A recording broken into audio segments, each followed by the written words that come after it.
Our gospel reading for this Sunday comes from the book of John, chapter 10, verses 1 through 10. Let's listen to the words of John. Very truly, I tell you, anyone who does not enter the sheepfold by the gate, but climbs in by another way, is a thief and a bandit. The one who enters by the gate is the shepherd of the sheep. The gatekeeper opens the gate for him, and the sheep hear his voice. He calls his own sheep by name and leads them out. When he has brought out all his own, he goes ahead of them, and the sheep follow him because they know his voice. They will not follow a stranger, but they will run from him because they do not know the voice of strangers. Jesus used this figure of speech with them, but they did not understand what he was saying to them. So again, Jesus said to them, very truly, I tell you, I am the gate for the sheep. All who come before me are thieves and bandits, but the sheep didn't listen to them. I am the gate. Whoever enters by me will be saved and will come in and go out and find pasture. The thief comes only to steal and kill and destroy. I have come that they may have life and have it abundantly. This is the word of the Lord.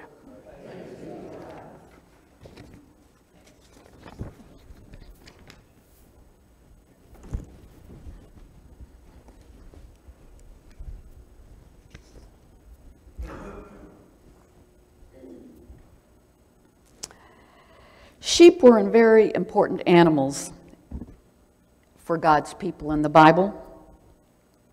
People raised sheep for wool, for meat, for milk. Skins were used for parchment to write on. And as you know, they were used for sacrifices to God. Sheep were a very, very important commodity in biblical times.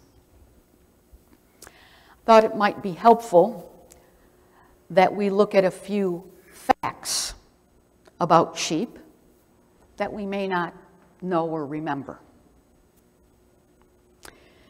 First of all, did you know that sheep don't have any top teeth? They have gums, not unlike some of us who like to gum things. They have bottom teeth, but they don't have any top teeth. They have what they call a gum palate. A recent study in 2015, this one's a killer, wait for this, showed that sheep can remember the faces of up to 50 other sheep up to 2 years after they see them. Now, I don't know about you, but I can't remember some of the people I meet a week after I meet them. I may sort of recognize their face. Have you ever been there?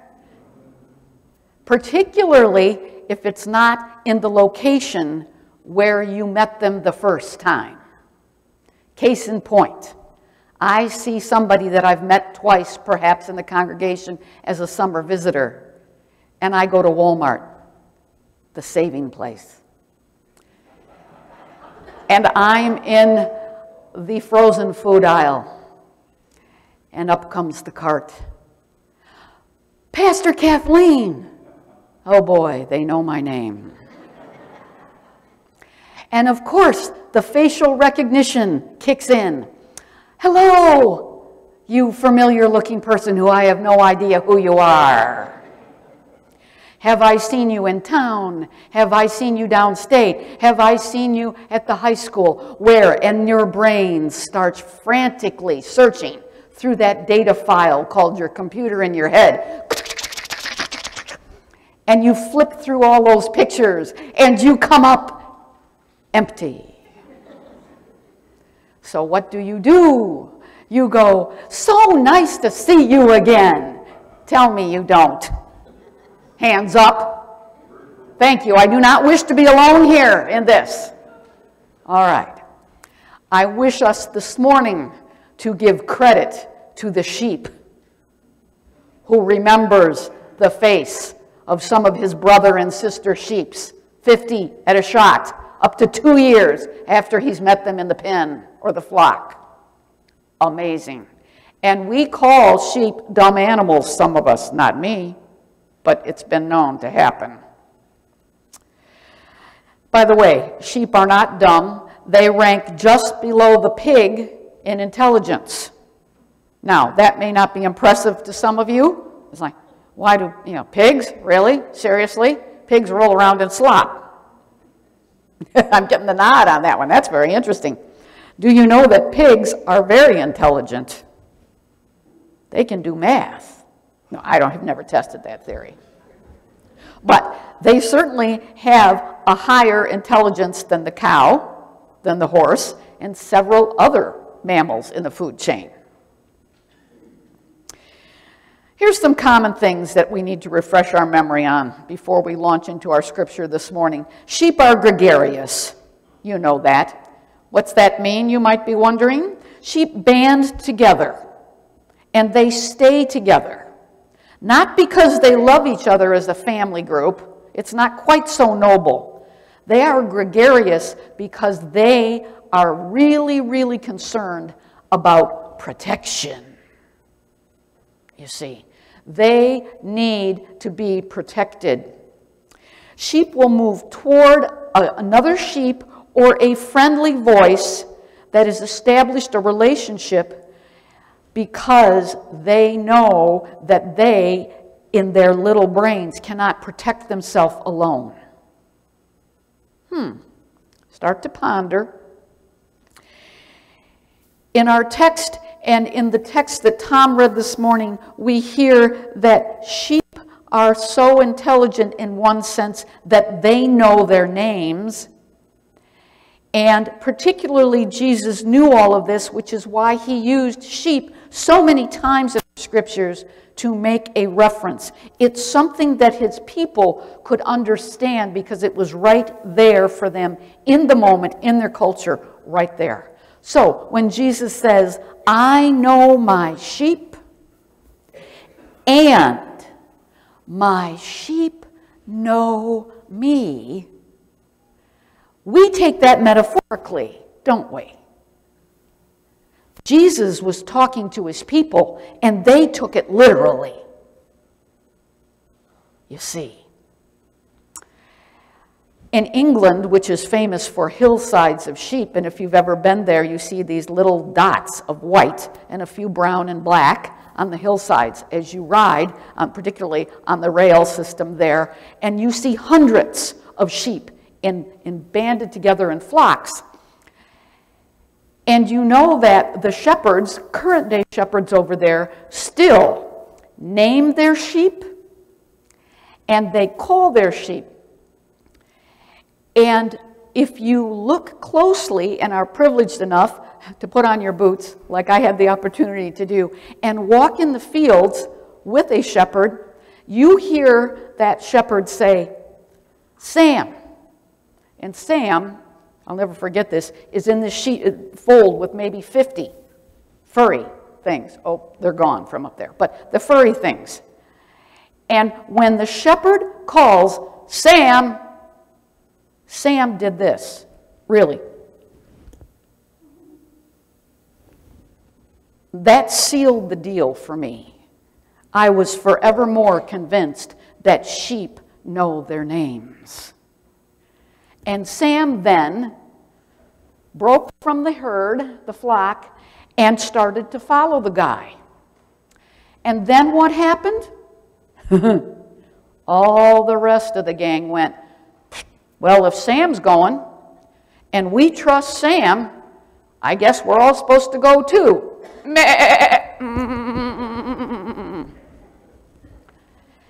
And that's how they get the flocks to maneuver through the fields. Now, they also have border collies.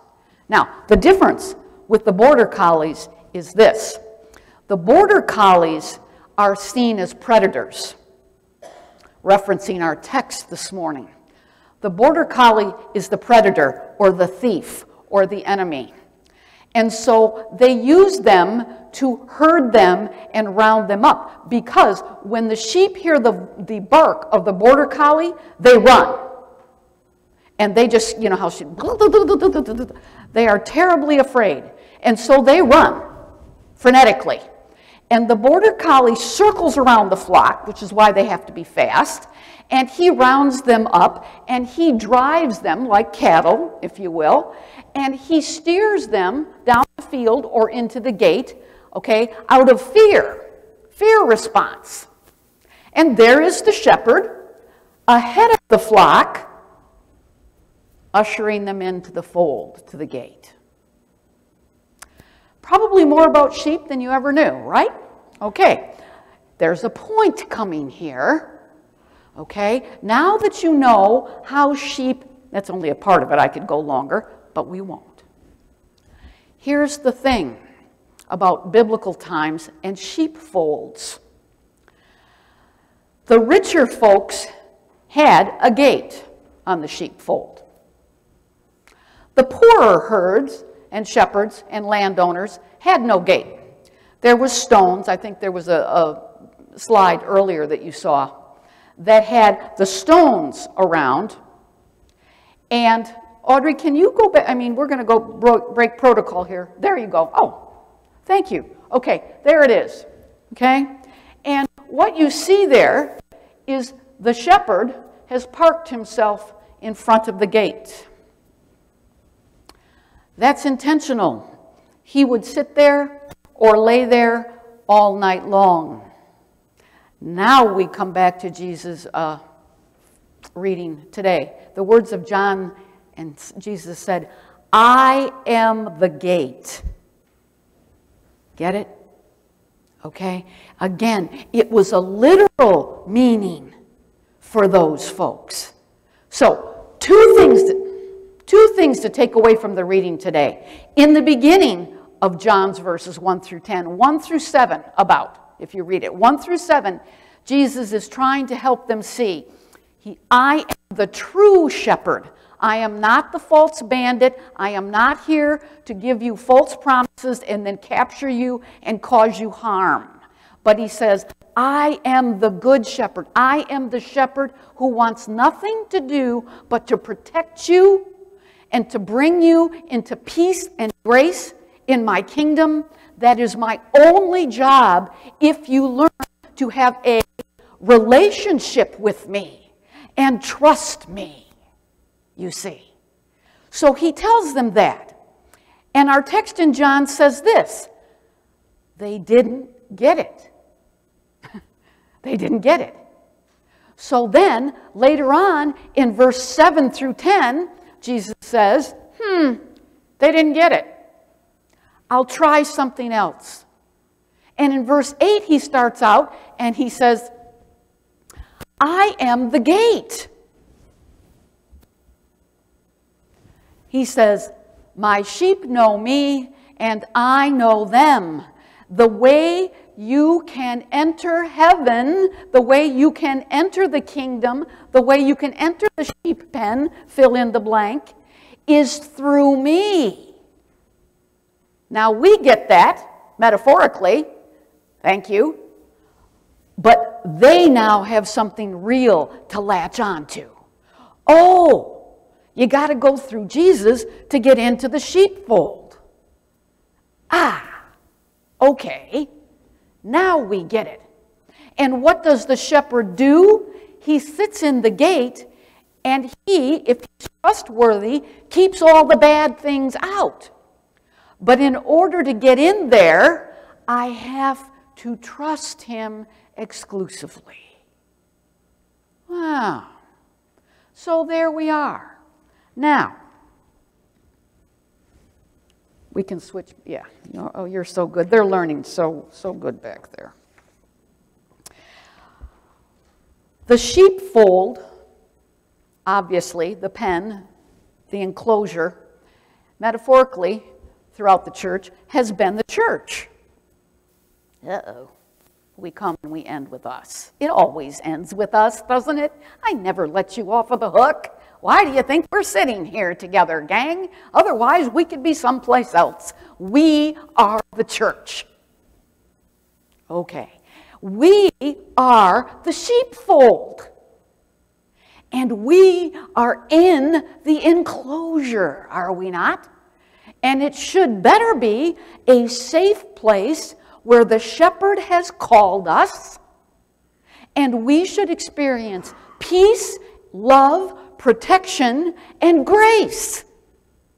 How you doing with that so far this morning? Can I get an amen? Okay. Only if the Spirit moves you. We are in the sheepfold this morning.